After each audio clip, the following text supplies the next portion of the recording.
لله رب العالمين والصلاة والسلام على سيد الأنبياء والمرسلين أما بعد قال رسول الله صلى الله عليه وسلم إن حق ما أخذتم عليه أجرا كتاب الله رواه البخاري.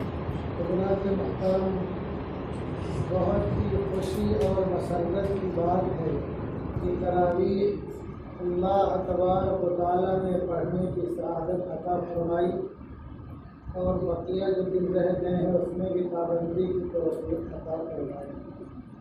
اور حافظ صاحبان نے آج تراویح میں قرآن کی آخری سورت ہے پڑھی. بہت بڑا اللہ کا فضل اور اس کا احسان ہے کہ آپ حضرات نے تراویح میں قرآن سنا. میں آج خالی یہ عرض کرنا چاہتا ہوں کہ ہمارے بہت سے لوگ سرسری طور پر سن کر گزر جاتے ہیں. لگتا ہے کہ حافظ صاحب کی کوئی اہمیت ہی نہیں ہے. بہت افسوس کا مقام ہے. ہم شادی بیاہ میں کیا خرچ کرنا ہے، کیسا کرنا ہے، وہ تو اس تعلق سے مسائل نہیں پوچھتے. اس تعلق سے ہم جو ہے علماء اور مفتیان کرام سے، مشائخ نظام سے نہیں رجوع کرتے. لیکن جب تراویح میں حفاظ کرام قرآن سناتے ہیں، ان کو اکرامیے اور ہدیے کی بات آتی ہے تو ہم مسئلہ پوچھنے جاتے ہیں. کتنے افسوس کا مقام. حفاظ کرام کی تو عظمت وہ ہے جس کو کوئی شخص لفظوں میں نہیں بیان کر سکتا. اللہ کے پیارے حبیب ارشاد فرماتے ہیں. اب دیکھو، حفاظ کرام کا اکرام کون کر رہا ہے؟ اللہ کر رہا ہے. خالی ان کا اکرام نہیں کر رہا ہے، اللہ ان کا اکرام کر رہا ہے. ان کی وجہ سے ان کے ماں باپ کا اکرام کر رہا ہے، اور ان کی وجہ سے ان کے گھرانے کے 10 ایسے لوگوں کے ساتھ اکرام کا معاملہ ہو رہا ہے جن پر جہنم واجب ہو چکی ہے. ان کی سفارش سے جنت میں جائیں گے. اور یہ حفاظ کرام ایسے ہیں کہ ان کی وجہ سے اللہ تعالیٰ ان مقتدیوں کا بھی اکرام کرے گا جو تراویح میں ان سے قرآن سنتے ہیں. تو ان کا اکرام تو اللہ کر رہا ہے. اللہ کے پیارے حبیب ان کی عظمت بیان کر رہے ہیں، ان کا مرتبہ بیان کر رہے ہیں. اور ہم ہیں کہ ہندی کی چندی میں لگے ہیں. شادی بیاہ میں، ختنہ کے موقع پر، عقیقہ کے موقع پر، بچے کی ولادت کے موقع پر، پوتے کی ولادت کے موقع پر، نواسے کی ولادت کے موقع پر مسئلہ نہیں پوچھتے ہم. جہاں سراسر حرام و ناجائز بہت سے کام ہوتے ہیں، ایسے موقع سے ہم کیا بولتے ہیں؟ فلاں ساتھی، فلاں ساتھی، اللہ ساتھی نہ فلاں ساتھی. جس کا اکرام اللہ کر رہا ہے اس کا اکرام کرنا ہمارا فرض بنتا ہے. یہ ہمارے ایمان کی دلیل ہے، قرآن کی سے محبت کی دلیل ہے، حفاظ کرام سے محبت کی دلیل. اللہ نے کیسے اکرام کیا؟ سب سے پہلے چیز سنی، اللہ کیا کہے گا؟ یقال لصاحب القرآن اقرا ورتقی، کہ پڑھ اور چڑھتا جا. ورتل کما کنت ترتل فی الدنیا، اور ایسے ہی تو پڑھ جیسے دنیا میں پڑھتا تھا. فإن منزلك عند آخر آية تقرأها، کہ تمہارا مقام مرتبہ وہ آخری آیت ہوگی جس کو تو پڑھے گا. یعنی پڑھتا جا، چڑھتا جا. جنت میں اس کے مقام و مرتبہ کا کیا کہنا، کتنا مقام مرتبہ اس کا بلند ہوگا. یہ اللہ کس کا اکرام کر رہا ہے؟ حافظ کا. کیوں کر رہا ہے؟ قرآن کی وجہ سے کر رہا ہے. اور آگے بڑھیں گے تو آپ اس کے والدین کا اکرام سن لو. اللہ نے کہا ہے ارشاد یوم القیامہ، کہ حفاظ کرام کے والدین کو قیامت کے دن ایسا تاج پہنایا جائے گا کہ اس تاج کی روشنی اس سورج کی روشنی سے زیادہ ہوگی جو سورج تمہارے گھر میں آ جائے. سورج بھی آسمان کی کتنی دوری پر ہے، کتنا روشن نظر آتا ہے. اگر سورج تمہارے گھر میں آ جائے تو اس کی روشنی کا کیا عالم ہوگا؟ آنکھیں کام کریں گی. اتنا عظیم تاج اس کے والدین کو پہنایا جائے گا. یہ والدین کا اکرام ہو گیا. ماں باپ بات بات پیٹ کاٹ کر کے اپنے بچوں کو مدرسوں بھیجتے ہیں. سارے لوگ مالدار نہیں ہوتے ہیں، دھیان رکھو اس بات کو. ان کو ضرورت ہوتی ہے کہ ان کا بچہ گیرج میں کام کر کے 10 روپیہ گھر میں لائے تاکہ روٹی کا انتظام ہو سکے، کسی گودام میں لگ جائے. تو اللہ تعالیٰ والدین کا اکرام کر رہا ہے. اور گھرانے کے لوگ حفاظ کرام کی وجہ سے اللہ تعالیٰ ان کے گھرانے کے لوگوں کا اکرام کیسے کرے گا؟ اللہ کے برائے ارشاد فرماتے ادخلہ اللہ الجنہ، سب سے پہلا کیا ہوگا؟ حافظ صاحب کو اللہ جنت میں داخل کرے گا. اس کے بعد وَشَفَّعَهُ فِي عَشَرَةٍ مِّنْ أَهْلِ بَيْتِهِ وَجَبَتْ لَهُ النَّارُ، کہ ان کے حافظ صاحب کے گھرانے کے ایسے 10 لوگ کہ جن پر جہنم واجب ہو چکی تھی، اللہ تعالیٰ حافظ صاحب کی سفارش سے ان کو جنت میں داخل کرے گا. تو کس کو ملا؟ حافظ صاحب کو، والدین کو، اور گھرانے کے وہ 10 لوگ کہ جن پر جہنم واجب ہو چکی تھی.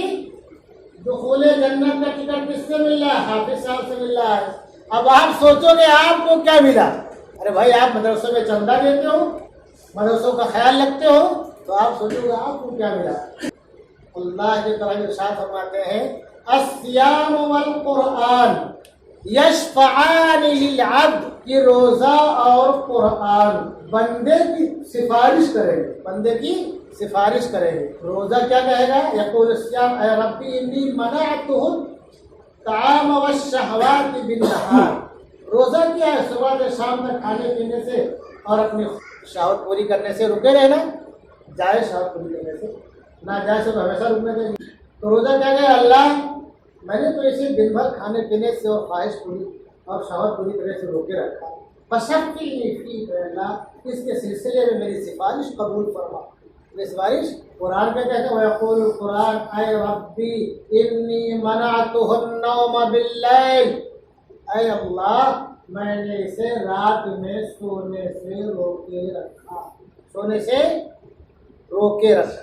رات میں کیسے آپ سونے سے رکے رہتے؟ اگر تراویح نہ ہوتی تو عشاء کی نماز 8:30 پہ ہوتے ہوتے 8:45 پہ ختم ہو جاتی.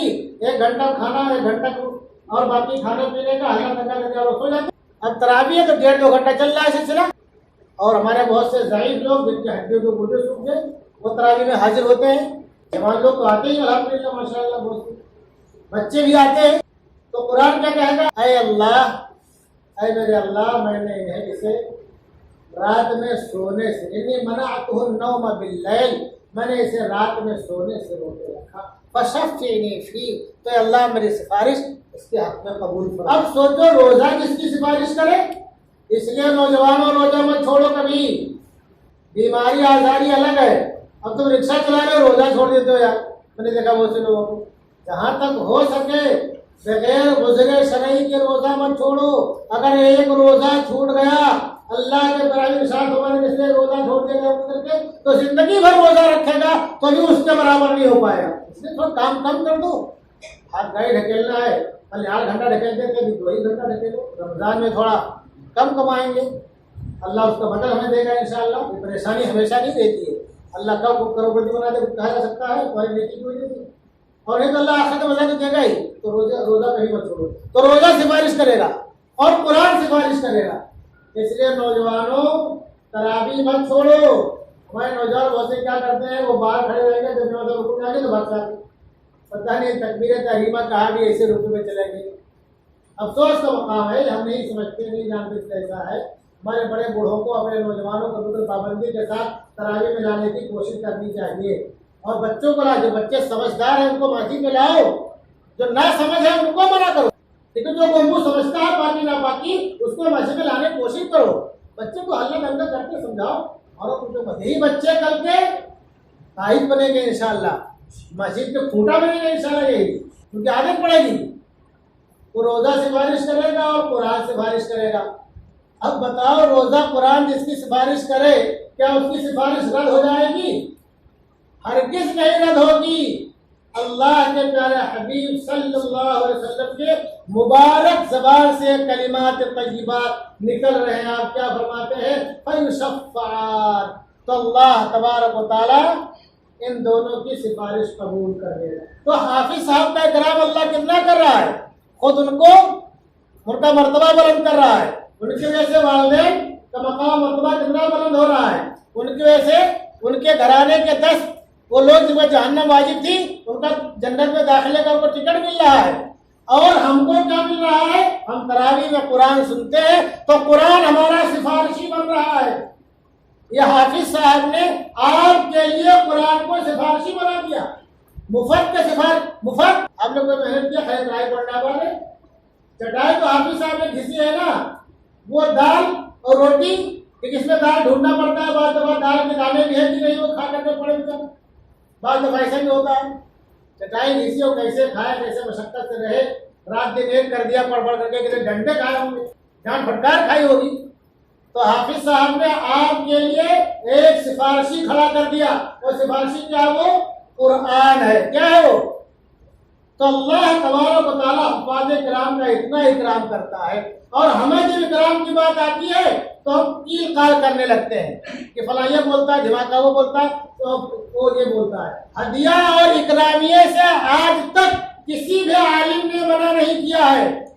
میں بات زور دے کہ اس لیے بہت سی باتیں گردش کرتی رہتی ہیں، ہدیہ اور اکرامیہ سے کسی بھی عالم نے، مفتی نے، بڑے بڑے علامہ نے کسی نے رد نہیں کیا، منع نہیں کیا ہے، سب بولتے ہیں اکرامیہ دے سکتے ہو، ہدیہ دے سکتے ہو، یہ حافظ کا اکرام ہے، یہ اس کا اعزاز ہے اور دینا چاہیے۔ ہم شادی بیاہ میں کتنا خرچ کر دیتے ہیں، بعد دفعہ سود بیاہ پہ لا کے خرچ کرتے ہیں۔ میں نہیں کہتا کہ حافظ صاحب کا اکرام اور سود بیاہ پہ لا کے کرو، لیکن اپنی حلال کمائی سے ان کا اکرام کرو، کرنا چاہیے۔ یہ قرآن سے محبت کی دلیل ہے، اللہ کے رسول صلی اللہ علیہ وسلم کے فرمان سے محبت کی دلیل ہے، اور اللہ کے پیارے بخاری کی روایت اور حدیث کی کتنا روایت موجود ہے، لمبی روایت ہے، تفصیل نہیں ہے۔ آخر کا خلاصہ میں عرض کرتا ہوں، صحابہ کرام آئے وہ بکری لے کر کے پورا ریوڑ، اللہ قرآن کو کچھ آیتیں پڑھ کے دم کیا، اور قبیلے کے سردار کو شفا ہو گئی، اس نے اسے معاہدہ جو تھا بکری لینے کا، بکری دیا، اس نے پورا ریوڑ لے کے آگے گیا۔ اب صحابہ کرام نے سوچا پتہ نہیں جائز ہو کہ ناجائز ہو، حالانکہ اسی قبیلے سے ان صحابہ کرام نے پہلے کہا تھا بھائی ہماری مہمانی کرو، ہم باہر کے لوگ ہیں، ان لوگوں نے انکار کر دیا۔ اب اتفاق سے ان کے قبیلے کے سردار کو سامنے ڈس لیا، تمام جتن کر لیا، اس کو آرام نہیں ملا تھا۔ اب لوگ بھاگے ان لوگوں کے پاس ہے، کہا ہم جانتے کرتے ہیں، چلو جا کے اسے باتیں پڑھ کے دم کیا ٹھیک ہو گیا، لیکن دم کرنے سے پہلے کہا کہ ہم کو اس کا معاوضہ چاہیے، اور اتنا ٹھیک ہے بھائی سردار قبیلے کا ہے دیں گے، وہ ٹھیک ہو گیا۔ سردار جو معاہدہ کر دیا ان لوگوں نے، تو صحابہ کرام اسے ہٹا کے اللہ کے رسول کے پاس کہ پتہ نہیں جائز ہے کہ ناجائز ہے، لے لیا ہے۔ تو اللہ کے رسول نے کیا فرمایا، سنو مسلمانوں، آج ہم جو بہت قیل قال میں لگے رہتے ہیں، اللہ کے رسول صاحب بخاری کی روایت ہے، سن لو، ان حق ما اخذتم علیہ اجرا کتاب اللہ، ان حق ما اخذتم علیہ اجرا کتاب اللہ، یہاں اجر کا لفظ موجود ہے، یہاں اجر کا لفظ موجود ہے، اور ہم تو اکرامی ہدیہ کی بات کرتے ہیں۔ اجر بولتے ہیں اجرت کو، اجرت بولتے ہیں مزدوری کو، بدلے کو۔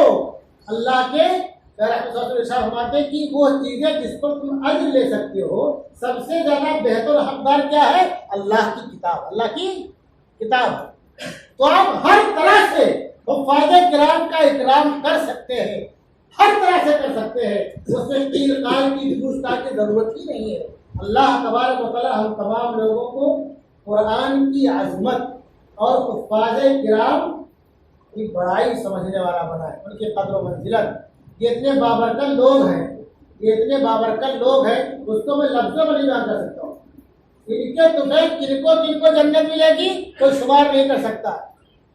اللہ تعالیٰ ہم تمام لوگوں کو انہیں میں شامل کر دے کہ حفاظ کرام متفیل ہم لوگ بھی جنت میں داخل ہونے والے بن جائیں، اور اللہ تبارک و تعالیٰ ہم تمام لوگوں کو ان حفاظ کرام کے ساتھ اور کوثر پر جناب رسول اللہ صلی اللہ علیہ وسلم کے دست اقدس سے جام کوثر نوش فرمانے کی سعادت عطا فرمائے۔